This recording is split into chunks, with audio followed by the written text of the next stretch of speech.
Welcome to nursing medical education. आज हमारा topic है डायरिया।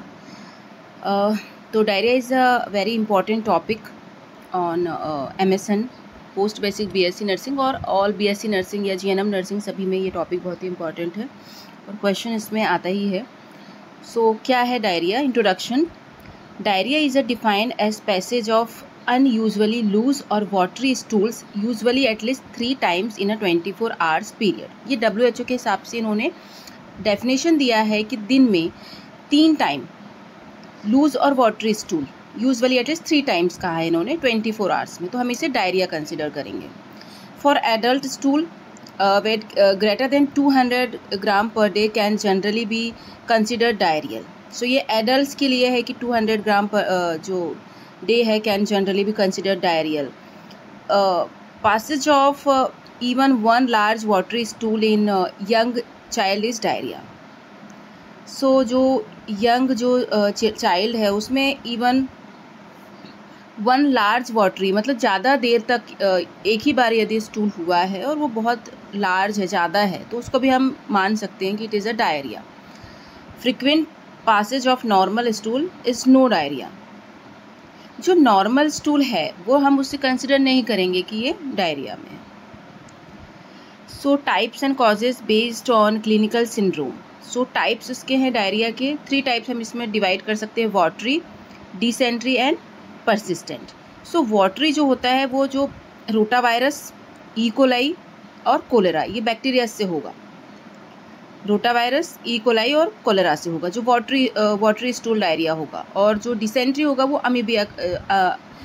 अमीबिक और बैसिलरी के थ्रू होगा, ये डिसेंट्री जो होती है। और जो परसिस्टेंट है वो उसमें कोई भी कॉज हो सकते हैं, खाने से या एलर्जी से, कुछ भी हो सकता है परसिस्टेंट में, तो मल्टीपल कॉजेज़ हैं इसमें। नेक्स्ट आते हैं डायरिया टाइप्स, इटियोलॉजी और pathogenesis.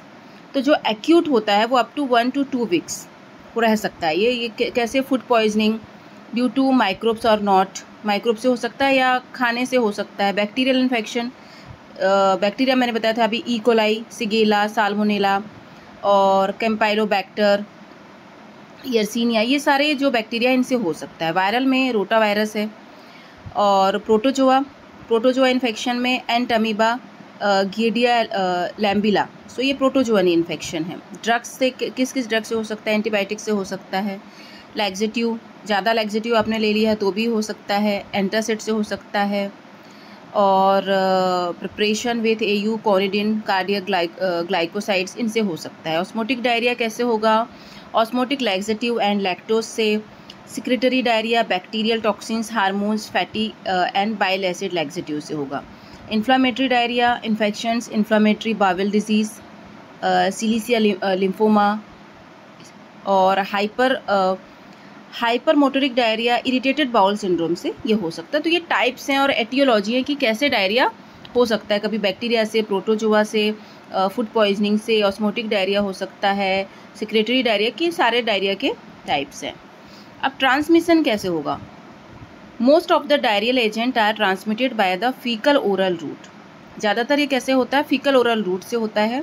Cholera water borne disease है, transmitted through water contaminated with faces. जो कॉलेरा है वो तो वाटर की ट्रांसमिट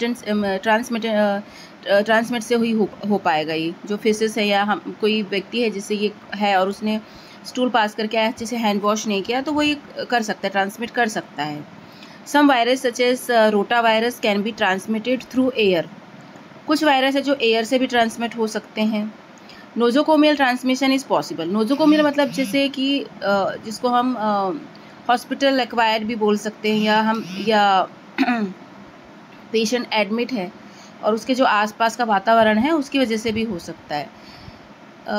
सिगेलियस में blood dysentery is mainly transmitted person to person. फिर shigellosis is a water wash disease transmitted more when there is a scarcity of water. So ये transmission है। सो इस तरीके से हो सकता है। आप देख सकते हैं कंटामिनेशन ऑफ वाटर, फूड और हैंड्स फ्रॉम इट और विथ इन्फेक्टिव सिस्ट, तो ये हमारे माउथ के थ्रू गट में जाएंगे और ये कॉज कर देंगे इन्फेक्टिव स्टेज में। Pathophysiology, mechanism, secretory secretion diarrhoea, increase intestinal तो ये क्या होगा, जो एजेंट्स हैं, कोई भी बैक्टीरिया हो, वायरस हो, वो इन्फेक्ट हुआ, एक्टिवेट हुआ, adenylate cyclase and CMP system, ये क्या होगा, एक्टिव होगा, सोडियम क्लोराइड एक्टिव होगा and secretory. So infection, cholera, toxin या कोई भी ई कोलाई हो, साल्मोनेला हो, स्टेफिलोकोकल हो, हार्मोनल गट हार्मोन जैसे जैस है, वीप है, cancer, calcitonin, prostaglandins, miscellaneous laxative abuse, तो कोई भी कारण हो सकता है जो कि इसे कॉज कर सकता है डायरिया को। पैथोफिजियोलॉजिकल मैकेनिज्म में क्या आएगा, secretory diarrhoeal, increased intestinal secretions, osmotic diarrhoea, decreased intestinal surface area and or intestinal absorption, inflammatory diarrhea, rapid transit of intestinal content, shortened transit time. Symptoms accompany diarrhea. Symptoms क्या है, सबसे तो main symptom dehydration. Diarrhea can cause dehydration. Loss of electrolyte through dehydration affect the amount of water in the body. Muscle activity and other important functions. Sign of dehydration in adult include thirst, less frequent urination than usual, dark colour urine होगा, इसमें skin dry हो जाएगी, dehydration से skin एकदम dry हो जाएगी, फैटिक, dizziness, light headache होगा, हेडनेस होगा. Sign of dehydration in infant and young children. Infant और यंग चिल्ड्रन में क्या होगा, dry mouth and tongue, not tears when crying, क्योंकि डिहाइड्रेट हो जाएंगे बच्चे. No wet diapers for 3 hours और मोर. वेट डाइपर्स नहीं होगा क्योंकि बॉडी में फ्लूइड ही नहीं बचेगा. सनकन आइज, चिक्स और soft spot in the skull, high fever होगा एंड लिस्टलेसनेस और इरिटेबिलिटी होगी. So this is the sign of dehydration in infants. Sunken fontanelle, reduced level of consciousness, dry mucous membrane, reduced tissue struggle, so reduced capillary refill time. Capillary refill time इसलिए reduce होगा क्योंकि इसमें fluid की कमी हो जाएगी body में, सो वहाँ पे ऑल्सो रिड्यूस हो जाएगा, वो रिफिल नहीं हो पाएगा. Tachycardia, hypotension, peripheral वेसो construction, sudden weight loss और ओलिगोरिया. सो ये सारे सिम्टम्स थे. फंक्शनल बावेल डिसऑर्डर में क्या होगा, diarrhoea can be symptom of irritable bowel syndrome. Irritable कर देगा, इरिटेट कर देगा बाउल को, जिस वजह से वो जो स्टूल है वहाँ पर रुक नहीं पाएगा. सो फंक्शनल बावेल डिसऑर्डर की वजह से हो सकता है. इंटेस्टाइनल डिजीज़, यदि कोई इंटेस्टाइनल डिजीज़ है, इन्फ्लामेशन है डिजीज़ में, इंटेस्टाइन में कोई इन्फ्लामेशन आ गया है, बावेल डिजीज़ हो जाएगा, कॉज हो जाएगा, तो उससे भी डायरिया कॉज हो सकता है. क्रॉन्स डिजीज़ है जैसे सीलियक डिजीज़ है, often lead to diarrhoea. Food intolerance and sensitivity, कोई किसी फूड से किसी को प्रॉब्लम होती है, एलर्जी होती है. Some people have difficulty digesting certain ingredients such as lactose, the sugar found in milk and milk products. Some people may have diarrhea if they eat certain types of sugar substitute in excessive quantities. So किसी को allergy हो सकती है, उससे भी ये cause हो सकता है. Reactions to medicines, antibiotics, cancer drugs and antacids containing magnesium can all cause. ये मैंने पहले बताया था कि मेडिसिन से हो सकता है, जिसमें से एंटीबायोटिक्स है, हाई एंटीबायोटिक्स से होता है जनरली, तो ये हो सकता है. कैंसर ड्रग से उससे भी हो सकता है. अब हम कैसे पहचानेंगे जो स्टूल है, ये स्टूल के टाइप हैं, तो इस तरीके का separate hard lumps like nuts होगा. टाइप 2 में शेप्ड बट बनी होगा, तो इस तरीके से ये स्टूल है. लेबोरेटरी डायग्नोसिस कैसे करेंगे, stool microscopy, dark field microscopy of stool for cholera, stool cultures करेंगे, ELISA for rotavirus, immunoassays, फिर बायोसिस और DNA probes test to identify E coli strands. Assessment of dehydration, कैसे हम असेस करेंगे. Appearance, irritable thirsty, irritable very thirsty और lethargy, coma और unconsciousness. तो ये माइल्ड में होगा इरिटेबल थ्रस्टी, मॉडरेट में इरिटेबल वेरी थ्रस्टी और सीवियर में लेथार्जी, कोमा और अनकॉन्शियस. तो ये 3 टाइप में हमें अपीरियंस देख सकते हैं. एंटीरियर फॉन्टेनल, माइल्ड में नॉर्मल, मॉडरेट में डिप्रेस्ड और सीवियर में मार्केडली डिप्रेस्ड. आइज, माइल्ड में नॉर्मल, मॉडरेट में सनकन एंड सीवियर में भी सनकन. सो ये असेसमेंट है. टंग कैसी होगी, माइल्ड में नॉर्मल होगी, मॉडरेट में ड्राई, सीवियर वेरी ड्राई, फर्ड होगी. स्किन माइल्ड में नॉर्मल होगी, मॉडरेट में स्लो रिट्रैक्शन होगा, सीवियर में वेरी स्लो रिट्रैक्शन. फिर ब्रीदिंग जो होगी माइल्ड में नॉर्मल होगी, मॉडरेट में रैपिड होगी और सीवियर में वेरी रैपिड होगी. असेसमेंट ऑफ डिहाइड्रेशन, कैसे असेस करोगे. पल्स जो है वो माइल्ड में कैसा होगा, नॉर्मल होगा, और मॉडरेट में रैपिड एंड लो वॉल्यूम होगा, और सीवियर में फीएबल और इनपरसेप्टिबल होगा, इनपरसेप्टिबल इसमें होगा सीवियर में। यूरिन के अब में कैसा होगा, नॉर्मल होगा, माइल्ड में, मॉडरेट में डार्क होगा और सीवियर में स्कैंटी होगा। वेट जो होगा, वेट कैसा होगा, वेट लॉस होगा लेस देन 5% और मॉडरेट में 6 to 9% और सीवियर में 10% और मोर हो सकता है। प्रिवेंशन एंड कंट्रोल हमें कैसे करना है, तो when should adult with diarrhoea see a health care provider, तो क्या क्या हमें ध्यान रखना, क्या करना चाहिए। Adult with any of the following symptoms like should we see a health care provider. Sign of dehydration यदि हमने देखा है, diarrhoea for more than 24 hours यदि है, अ फीवर ऑफ 102 डिग्रीज और हाइयर है, स्टूल्स कंटेनिंग ब्लड और pus है, stools that are black and टेरी, सो हमें ये ऑब्जर्व करना है। And children with any of the following symptoms should see a health care provider. हमें क्या देखना है, साइन ऑफ डिहाइड्रेशन देखना है, diarrhoea for more than 24 hours, इसमें भी फीवर है 102 डिग्री से, तो ये चिल्ड्रंस में हमें ऑब्जर्व करना है। Severe dehydration, some dehydration and no dehydration, तो हम कैसे पहचानेंगे इसको। Severe greater than 10% of their body weight से हमको समझ में आ जाएगा। क्लिनिकल साइन में क्या, लिथार्जिक और unconsciousness, sunken eyes, skin pinch, goes back very slowly longer than 2 seconds, तो ये पिंच करने से हमें समझ में आएगा। ट्रीटमेंट में WHO ट्रीटमेंट प्लान सी, सो अभी हम देखते हैं इसमें सम डिहाइड्रेशन में 5 to 10% of their body weight and 2 of the following sign, clinical sign restless, irritable sunken eyes, skin pinch, goes back slowly, skin stage up even for a brief state. No dehydration में less than 5% of their body weight, no sign to classify as some और severe dehydration, skin pinch, goes back immediately. WHO treatment plan C में हम क्या देखते हैं, severe dehydration require immediate IV infusion, यदि severe dehydration है तो उसे IV इन्फ्यूजन देना ही है।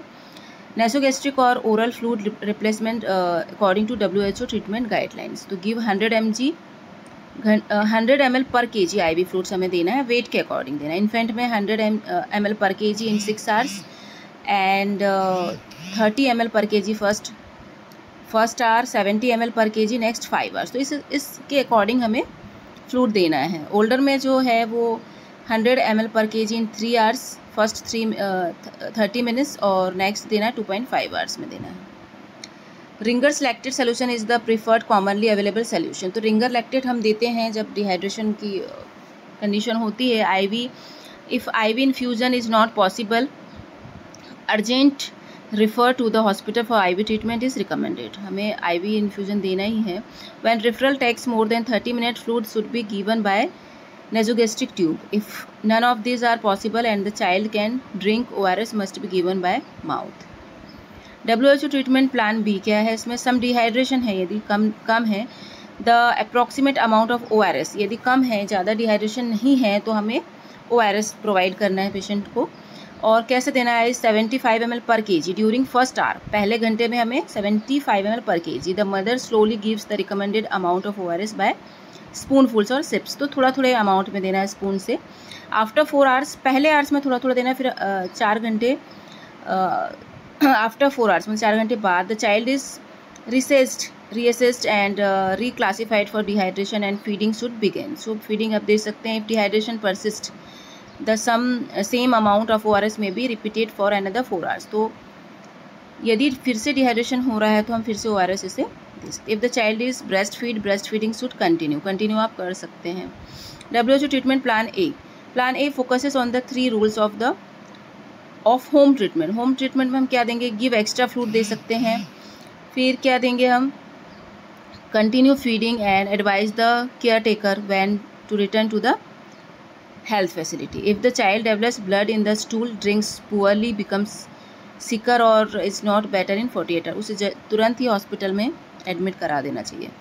ओरल रिहाइड्रेशन सॉल्ट हम जो ORS है क्या होता है उसमें, it is a balanced mixture of glucose and electrolytes, तो चूँकि डिहाइड्रेशन होने से इलेक्ट्रोलाइट इम्बैलेंस हो जाता है तो हमें जो ORS थेरेपी देना है, ओरल रिहाइड्रेशन जो थेरेपी, उसमें हम कैसे देंगे सोल्यूशन जो है oral rehydration solution, it is a balanced mixture of glucose and electrolyte. Almost all death from diarrhoea can be prevented by ORS, तो ORS से हम प्रिवेंट कर सकते हैं। Mechanism of action, sodium promotes absorption of water from the intestine, glucose promotes the absorption of sodium and water from the intestine. So this is the ORS में क्या क्या होता है, कितना % होता है। ये ग्लूकोज होता है 13.5 and citrate dihydrate 2.9, trisodium citrate dihydrate है, sodium chloride 2.6, potassium chloride 1.5, total weight इसका 20.5 होता है। राइस बेस्ड ORS भी हम इसमें दे सकते हैं।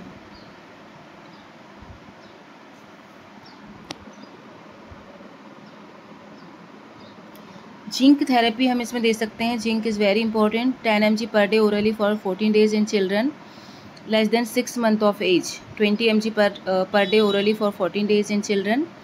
सो 6 month में दे सकते हैं। It is a used and adjunct therapy in all cases of diarrhoea that decrease the duration and severity of the episode and the likelihood of subsequent infections or on the 2-3 months following treatment. Role of probiotics. So what is the role? Probiotics is a good bacterial things, means for life, and is currently used to name bacteria associated with beneficial efforts for human and animals. Coined in 1960 to name substance which promoted the growth of other organisms. So effect of probiotic in diarrhea. The strongest evidence of a beneficial effect has been for the following probiotics: lactobacillus रिमेंसस जीजी जिसे हम बोलते हैं, and Bifidobacterium lactic BB12। तो ये हम दे सकते हैं इसमें। This probiotics are effective for both treatment and prevention. Potential uses of probiotics, तो Helicobacter pylori infection, inflammatory bowel disease में दे सकते हैं, कैंसर में, to increase immunity, allergy, heat disease और यूरोजेनाइटल ट्रैक्ट इन्फेक्शन में हम दे सकते हैं। Feeding in diarrhoea, children should continue to be fed during diarrhoea. आप दे सकते हैं। Milk should not be diluted with water during any phase of acute diarrhea. Acute diarrhea में आपको नहीं देना है। Milk can also be given as milk cereal mixture, example dalia milk rice mixture. This technique reduce the lactose load and preserving energy density. Feeding in diarrhea, khichdi with oil दे सकते हैं, rice with curd, sugar दे सकते हैं, meshed बनाना दे सकते हैं। Breast feeding should भी continue आपको रखना है। रोटा वायरस वैक्सीनेशन जो है वो कब स्टार्ट हुआ था? 1999 में। Withdraw because of its association with intussusceptions. The 2 new oral live attenuated rota virus vaccines were licensed in 2006 with very good safety and efficacy. So ये 2006 से लाइसेंस्ड हुआ है। The first dose administered between 6 to 10 weeks में दिया जाता है। Subsequent doses and intervals 4 to 10 weeks में interval होना चाहिए। Vaccination should not be initiated before 6 weeks and after 12 weeks of age। ये रोटा वायरस वैक्सीन है, एंटी डायरियल एजेंट है।